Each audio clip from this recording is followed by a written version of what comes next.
Hi, I'm Dr. Brian Lapointe, research professor with Florida Atlantic University's Harbor Branch Oceanographic Institute.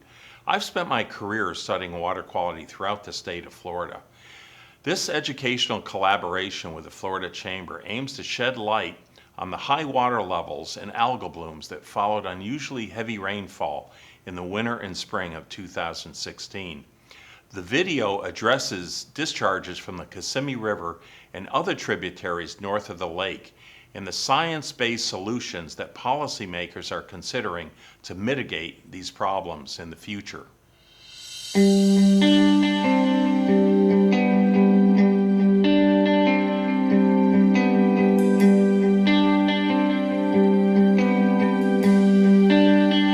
Lake Okeechobee, day in, day out, winter, spring, summer, fall, it doesn't matter, is producing fantastic fish. And people come to this lake just to fish Lake Okeechobee. It's the best lake in the country, and we need to protect it, and we need to do everything we can to protect this part of Florida, because I promise you, it's a magnet to get millions of people to the state. This is the mecca of bass fishing. Everybody in the world wants to come here. This is where everybody wants to come. And a good reason they want to come is because we have a lake full of giant bass. Lake Okeechobee on a world scale, I'm sure that it may be at number 1 certain years and other times, but it may be number 4, but it's always in the top 10. You can just about always count on Lake Okeechobee being great, because I said it's a tremendous lake.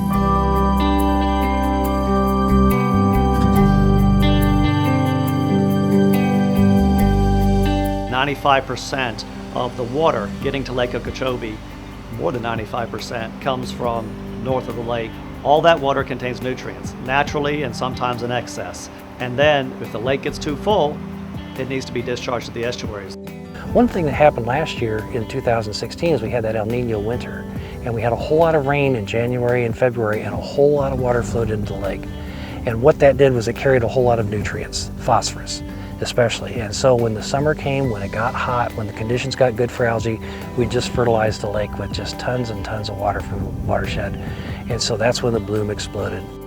When the lake rises too fast, it causes some concern about the integrity of the Herbert Hoover Dike, causing the Army Corps of Engineers to have to dump water out because they're fearful of there's over 40,000 lives at stake. If the dam were to fail at the wrong place, it could be catastrophic loss of life and property.